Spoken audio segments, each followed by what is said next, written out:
into consideration. What is going on, everybody? Welcome back to a brand new episode of your favorite theater podcast, CTL Speaks. I am your host of this episode, Aubyn Johnson, and I am thrilled to be here for part 2 of our Elf the Musical podcast series. Last week, we heard from Ruby Natal and Taylor Elliott, who are playing Buddy and Jovi in our production. And today with me, I have the Hobbs family. Live in studio, I have Emmaline Martin, who is playing Michael Hobbs. And then here online, we have Ryan Lannan, who is playing Walter, and Caroline Cipriani, who is playing Emily Hobbs. We are going to get into all the fun, and you're going to hear more from them in just a second. But for right now, sit back, relax, and enjoy the show.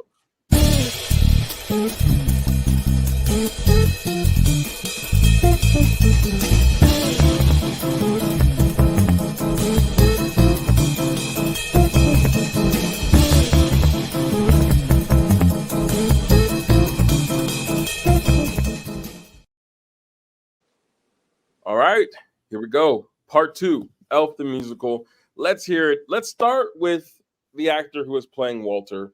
In part 2, we are going to hear from the Hobbs family.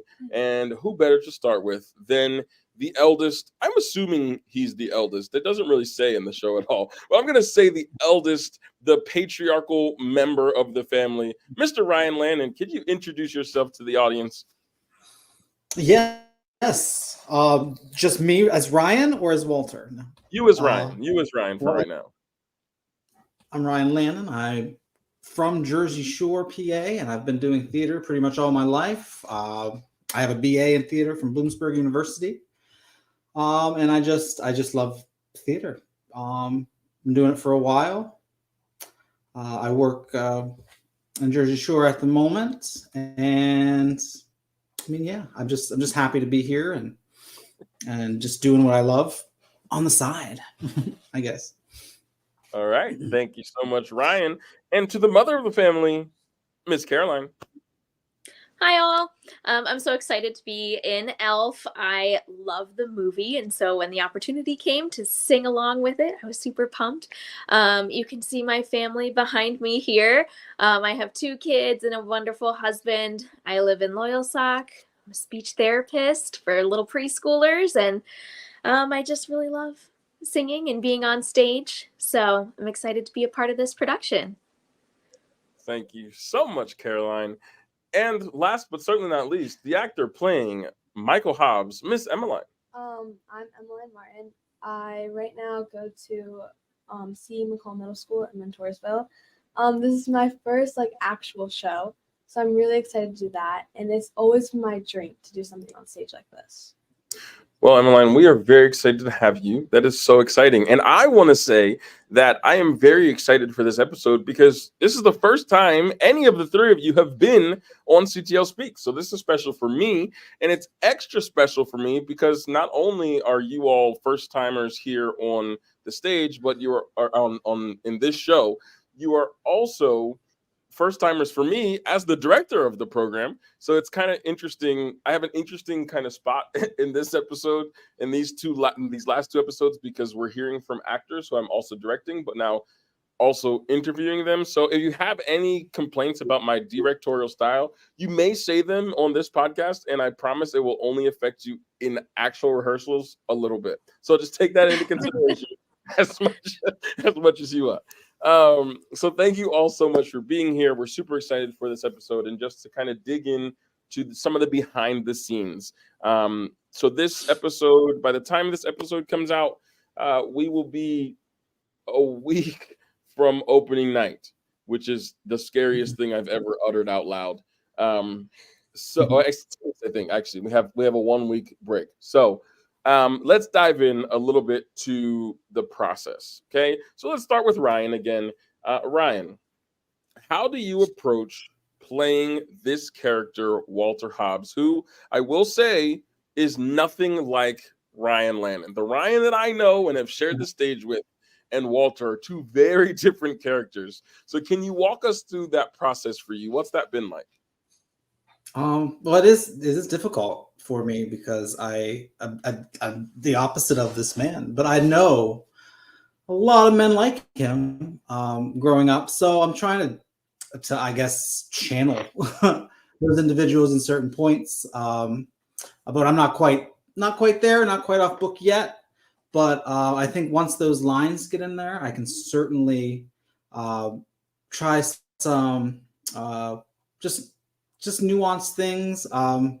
I always like to, if when I'm doing a character, I like to think of them as an animal, and I try to bring some animalistic traits to them. I haven't quite figured out what Walter is yet. I'm going more towards a gorilla. Was my first thought. I think I need to hear more about this process. When did you start thinking of characters as an animal, and what was that? Because this is very interesting to me. Mm-hmm. Very well, in college, my professor did this as an approach. It wasn't like you're literally that animal. It's just, sure. Let me back up. We start out by literally being that animal, and then kind of going from there, and then going into the script and trying to find little quirks or tics or something that character might do on a regular basis. And I also seen it was an old clip from the 70s that this acting coach was just teaching people how to do this strictly through animal characteristics. And I thought it was neat, and I really think it works. I mean, it works to a point. You just gotta find, again, those little details that you can bring into the character. You have to be yourself in a sense. You still got to talk. I mean, you can change it to a point, but you shouldn't exaggerate it too much, Gotcha. But yeah, the process came from college, and I really enjoy thinking about that. Like it's hard though to come up with. I can only imagine. So I'm still. But unfortunately for your podcast mates, I'm gonna ask them the question. Car, we're going to you. So let's talk about the character of Emily a little bit. Can you describe the character of Emily and the journey she makes throughout the show? And then by the end of the time that you're talking, I want you to tell me what animal you feel represents this character, Emily Hobbs. Alrighty, so Emily Hobbs is the wife of Walter Hobbs, who is a little bit of a workaholic. So she is just trying to raise her son Michael the best that she can. I would say that she's a little stressed out. She's like, we're supposed to be a team, and you're not on the team, and I'm, carrying the team by myself. So then she and Michael have this really fabulous connection, and then she kind of lets go of that like desire to be like the perfect mom and have everything in line. She just kind of finds her childhood and her childlike heart again, which I really think is so fun. So if I were to liken that to an animal, so transformation and being free. At first I thought of like a butterfly, but that just seemed too obvious. So I don't know about maybe like when this is weird, when a crab like molts, so they like get rid of their hard shell and they're kind of a little softer and a little fresher, a little newer. So maybe something like that, because Emily does have a little bit of sass to her. She can bite a little bit. So I'm thinking little claws. So I'm thinking Emily's a crab. That's what I'm thinking. Ryan, you might be honest. You might have just unlocked this character work for some of us. I think that's going to be an interesting perspective. Certainly not one that I've ever heard of, but I'm digging it. So Emmaline, talk to us a little bit. So this character is interesting in one way, specifically because you are not a man and you are playing a male character. So I'm going to talk a little bit about what that's been like for you as you study the script. And then also talk to us about the character of Michael. He starts out as a single brother, an only child. And then by the end of the show, we realize he's got this stepbrother, half-brother that he never knew he had. And then also connect that to an animal. Okay. So Playing Michael as a boy, it's honestly not that bad because I live with a brother, and I also live with a dad because, well, obviously, but it's kind of cool to see how like sometimes like what they say kind of almost like it's kind of like incorporated into that. And then playing Michael, his dad is at work, he's never around, and so I kind of feel bad for him there. But then his mom, she's trying to do that the best that she can, and then this weird elf guy shows up, and he's not an elf, and he's kind of excited because he says he's his brother, and so it's kind of like the relationship that he never had. And then if I had to pick an animal for Michael, I feel like it would be a monkey because they're kind of weird. And I feel like monkeys are kind of smart, but like also they're just a bit like weird. Okay, all right, that's fair. So we've got the Hobbs family of a gorilla and a monkey, which there's some correlation there, Ryan. You know, they're still in the family, so at least we know that you two are related. And then we got the crab. How we ended up with the monkey child, I will never understand, but that's okay. So and this is a question open for you all. Talk to me a little bit about the rehearsal process and how that's been going for you. By now, you know, we're off book and we're working to really get these scenes to be tight. And so what's that process been like for you as we've had time to kind of dive into the script and really dive into who these characters are? What's that been like?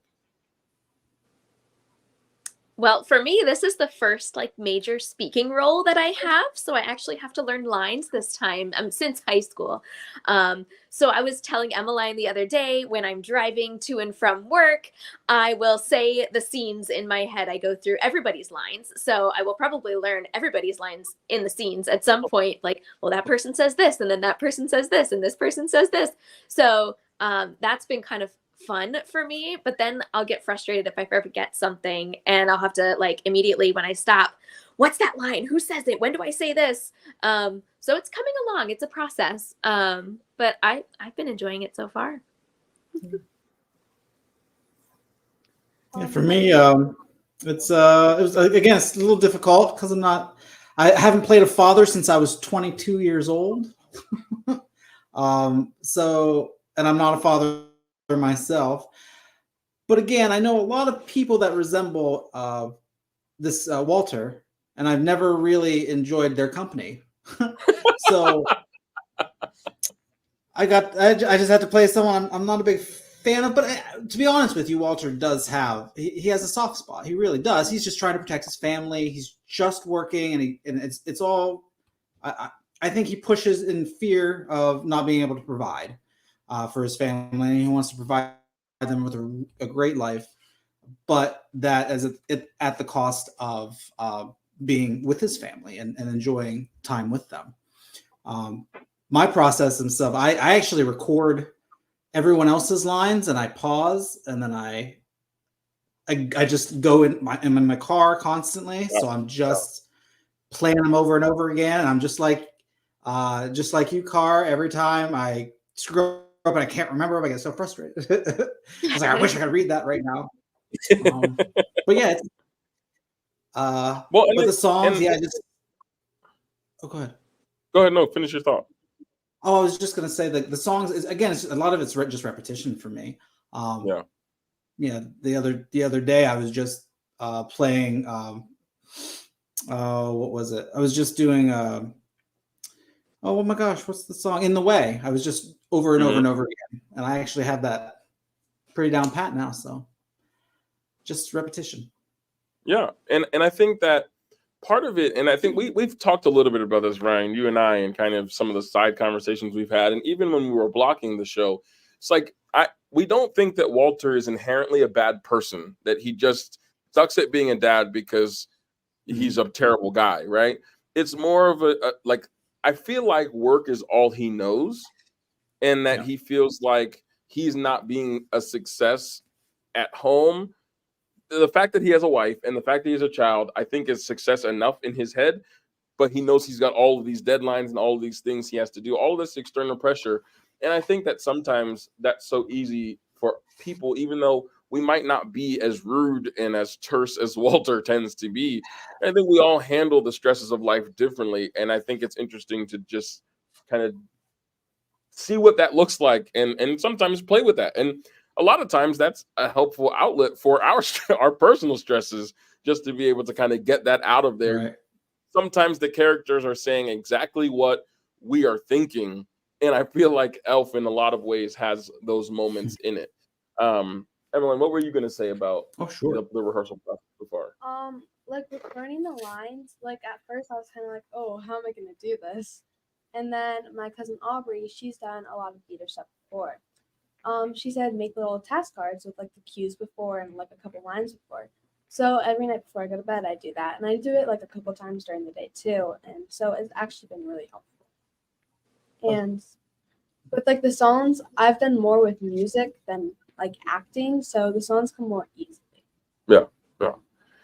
And it's just, I think it's so funny because we all have, and as an actor, when I'm on stage, I have very similar processes to you all.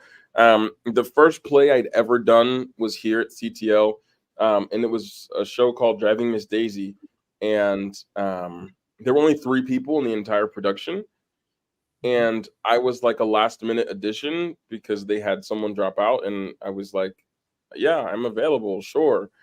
So I'd never done a play before. I learned music like you. I learned music very quickly, and so that was never really an issue for me. But there's no music in the play, and it's all just dialogue. So that was the one time that I thanked God that I lived far away from the theater, because I did the same thing, and Ryan, I did the same thing. I would record the entire script, everything that needed to be said. I would say the lines beforehand, and then pause and just wait a couple seconds for me to get the lines in, and I would just play that over and over again on my commute, because it was like music. Because when I'm listening to it, now it's registering and now it's clicking. So it's just so funny that the 4 of us all share these very similar traits in terms of how we operate. Well, that's what acting is essentially, is just, you have to listen. Yeah. And if you're just reading your lines out loud, it's I think it's more difficult. So that's why I need to listen to the lines that are coming and get that embedded, and then just respond to those lines, essentially, which is what we're doing. So being that this is a musical, there's a ton of songs, a ton of dance numbers, a ton of anything musical in this show. So I have 2 questions. The first is, what is your favorite song to sing or be a part of as your character? And then on the flip side, what is your favorite song in the show as the person? So maybe Ryan and Walter don't share the same favorite song. Maybe they, for different reasons, they like one song versus another. So what does that look like for you? I'll go first. Okay. For me, I love Sparkle Jolly Twinkle Jingly, just because. I'm glad you could say it, because we're well into the rehearsal process, and I still mess up the name every time I go to say the name of that song. Yes, I don't know why. It just gets me going. Sparkle Jolly Twinkle Jingly. Yeah. Yeah, that's I'm very like Buddy that way.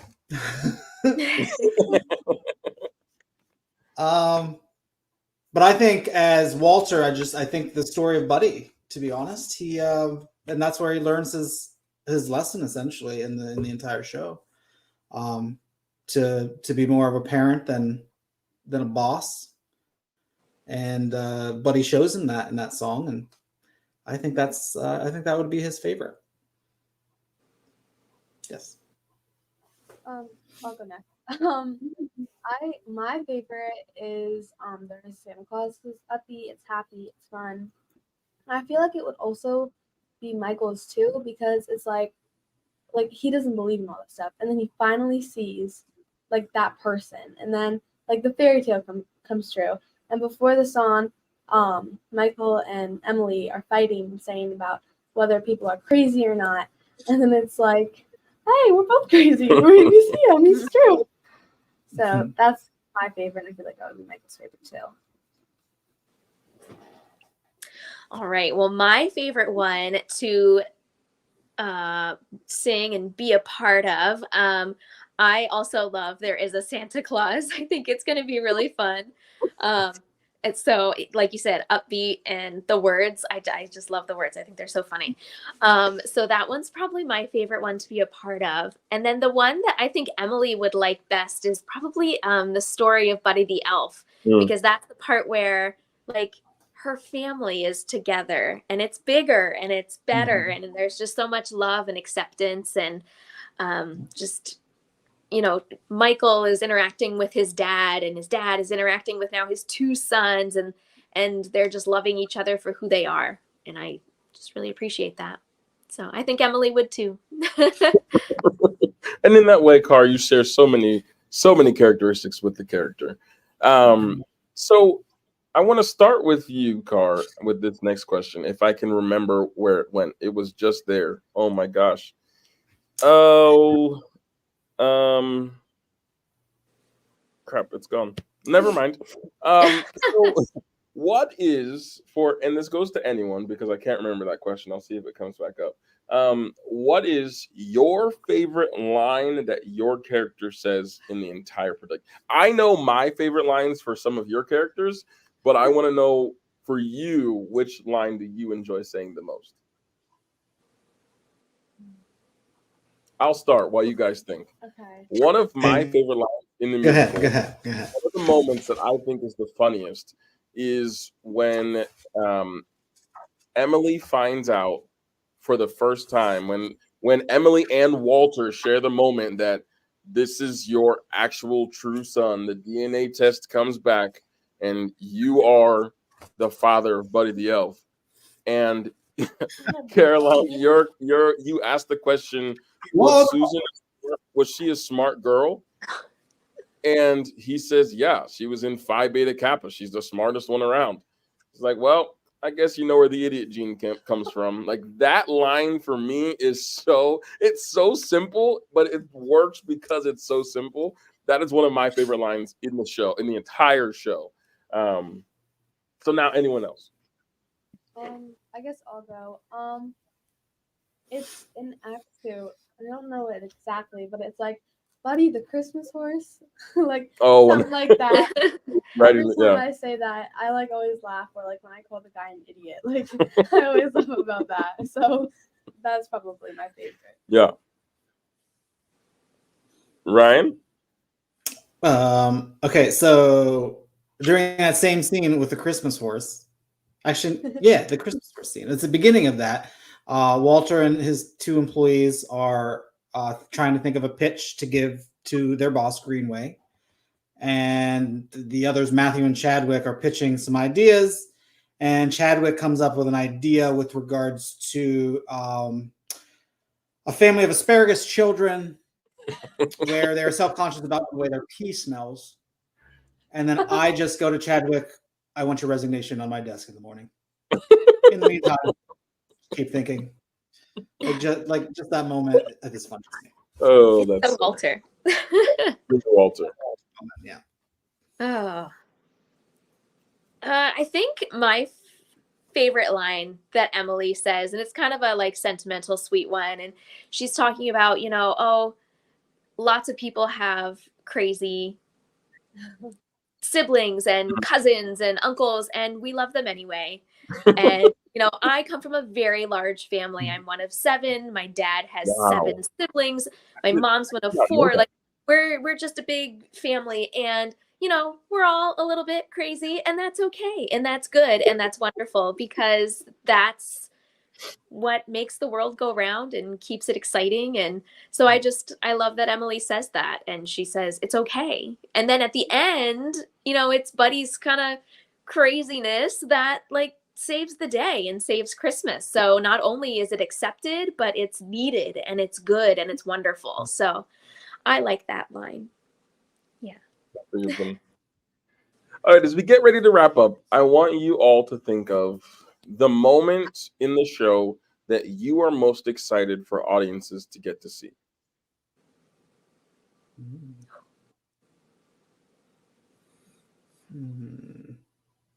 I feel like it's like where In the Way starts, and like you're asking your 12-year-old son how to write a letter to Santa Claus. And I feel like once like that song goes through, it's gonna be like kind of like changing the story. Like they're they won too, and then like he also gets his science project done, and he gets like yay, and then hugs him, and then it's almost like then they have like that bond. The letter to Santa Claus when they're finally like you're writing this letter, and Buddy, this random person that's in your house, has just helped you in a way that you've never had the ability to have. Like your dad's never helped you with a science project, but you've got this random man in your house who's doing it. So you got to get that instant connection, and from that point on, your storyline for sure is changed a bit. That's exciting. Ryan. I, as an audience member, I always love the big group dance numbers. I just think they're so fun. There's just so much energy. So, and pretty much any of the big group dance numbers in this have a lot of energy. We have a fabulous choreographer, and I enjoy doing the dances, and I enjoy watching the dances. So I'm excited for the audience to see those. Yeah. Last but not least, Ryan. I concur with that. I'm going to come back to Sparkle Jolly Jingle. Wait, Twinkle. Oh, I said it wrong. Sparkle Jolly Twinkle Jingle. That one. It's just going to be a good time. It's toe tapping. Yeah. I do like a Christmas song too. I think it's just a really nice, it's just a nice song, and it's catchy, and it gets in my head when I hear it. So I really like, and I'm excited because it's one of my favorite songs. Is the song that opens Act 2. Nobody Cares About Santa. The choreography in that number alone, I very much enjoy. It's just a really cool thing that audience are going to get to see on stage. So we want to make sure that you're seeing all of these moments from start to finish. So get your tickets now. They're going so fast. So make sure you head to ctlshows.com to make sure you get your tickets ASAP. I cannot promise that by the time this episode is over, we're not close to being sold out. So I'm telling you, get your tickets as soon as you can. Do not wait. CTLshows.com. Elf the Musical is coming to the CTL main stage on December 1st through the 3rd, the 7th through the 10th, and the 14th through the 17th, a 3-weekend run. Tickets are on sale now. Coming up next week on the podcast, you will see myself sit down with Phil Veneta, who is the director of A Few Good Men. Auditions are coming up the week after. And so next week, you'll get to hear his perspective on the show and get ready for the preparation for those auditions. And the following week on December 3rd, Few Good Men auditions are on December 3rd and 4th. The following week, auditions for Cinderella are on December 10th and 11th, the show that is being done at the CAC this year. So make sure that you are checking CTL's Facebook page, all of our social medias on our website for ticket information, audition information. Do it all. Get your tickets now.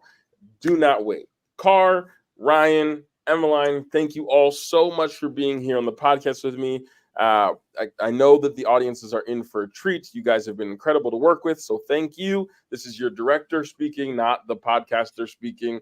So thank you all for just being really easy to work with and for going with all of the nonsense that I throw out at you and just being willing to work. That's been a really pleasant experience. So thank you for that. And until the curtain rises again, ladies and gentlemen, this has been another episode of CTL Speaks. Have a good one. We'll see you at the show.